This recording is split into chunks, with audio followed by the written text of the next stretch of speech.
What's up, guys? Hey, we got a little Makita cutoff saw on the bench, and we're going to do a starter repair to it, and we're going to do a service. It's actually has a 4-cycle engine in it, and it has its own crankcase with an oil reserve.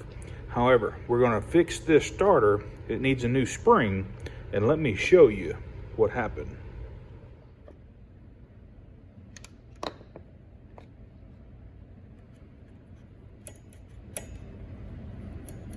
Check your pawls and make sure they're good and tight. This is the starter spring, and as we can tell, it's a little bit foobarred on the end down there. Basically, it wasn't allowing the rope rotor to retract because the spring was bent to Hades. Just so happen to have one in stock, and if you're wondering what that part number is, it fits several different models. It fits the HERR, well, I guess that's just the part number for her, the GB, and it also fits a Echo, and then there's the part number right there. 268071 is the part number from Rotary. Take your center screw out and take your rope rotor out. Now, I've already removed the rope from the rope rotor. I just cut it off at the knot. It makes it a little easier to work with. And what we're left with, and I've already taken it apart, of course, is this wompy jawed spring. Go ahead and take it out and throw it away. We need to take both of these and we need to wash them really good in your parts washer and get them clean, because they're full of grease and dirt. You're not going to get it 1000% clean, but just get all the junk out of there on both the rope rotor and the starter housing. Now, they do put a little bit of grease in here from the factory, and we will be going back with just a smear of just some Echo or some steel grease before we reassemble this starter. That looks pretty darn good right there. Now, this new starter spring comes already pre-coiled, and it's got a wire around it. So be careful not to, let this thing come unwound on you. And so basically, you got one shot to do this and do it right. You want this crook of the spring to go right in the crook here on the rope rotor.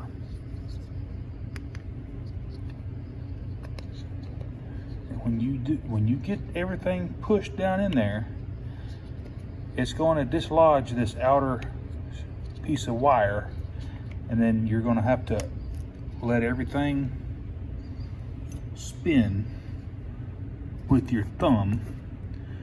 I hope you can kind of catch what everything unwind itself. Get this out of the way. Easily let it unwind itself. Make sure everything's pushed down in there. Kind of help it get unwound. And it should look something like that right there.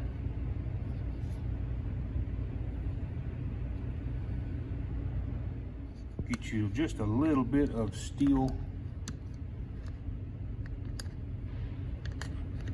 grease, and we're going to wipe that around in there. I don't like to put a whole lot of grease, because all it does is attract dirt and grime, but it needs a little bit. Go ahead and make sure you get the rope rotor post.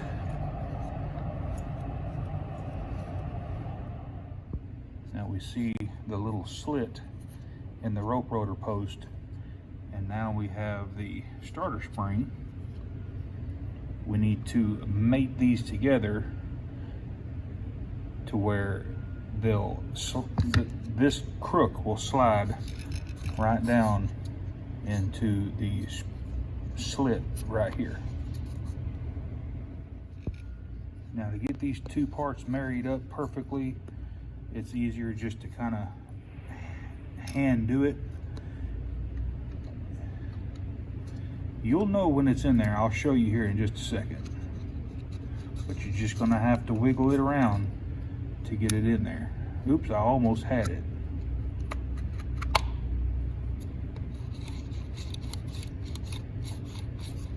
Just about right. Reinstall your rope rotor screw. It's just a big old Phillips, or you can use a flat blade.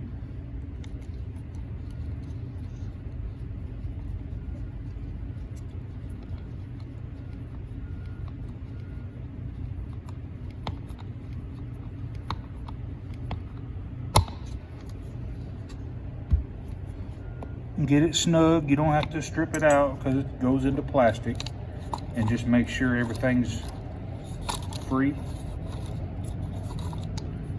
Got a little bit of play up and down, which is good. I'll make sure your rope rotor is not too worn out on the rope rotor post. And now we'll install the rope. Start through the eyelet and just feed it right into the rope rotor. You have plenty of room in here to just feed the rope right through, and then just tie you a overhand knot or a figure 8.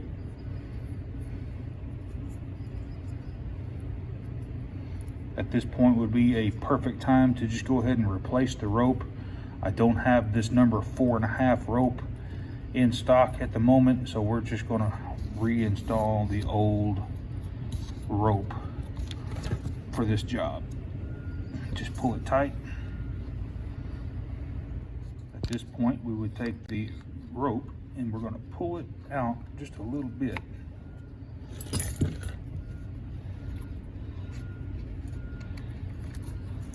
Enough that we can rotate this around and catch this little notch right here, and then put the rope up in there, and then we're going to wrap 1, 2, 3, 4 times, and then we're going to check it.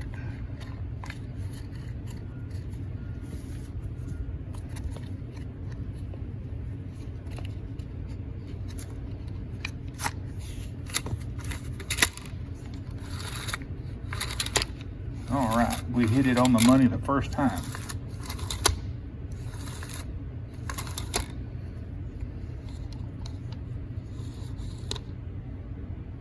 Go ahead and slide your starter on and tighten her up.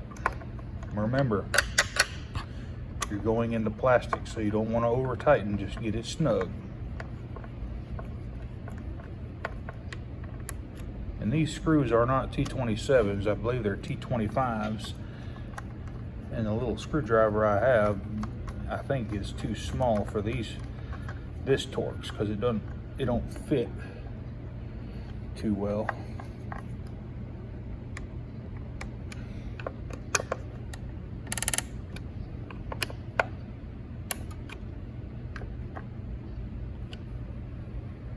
Boy, let me tell you, this is a different sounding machine. Now, when this thing is idling, that should not be turning, so that means we got an issue with the clutch. And I also see something else that's wrong with it.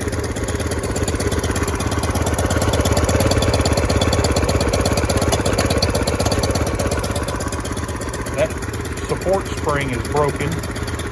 So, yes, it came in for a starter repair only. But I have to down the machine because it's unsafe to use. So I'll have to, let the customer know that it's going to be a little while before we can actually let it go. We can't let it go out like that.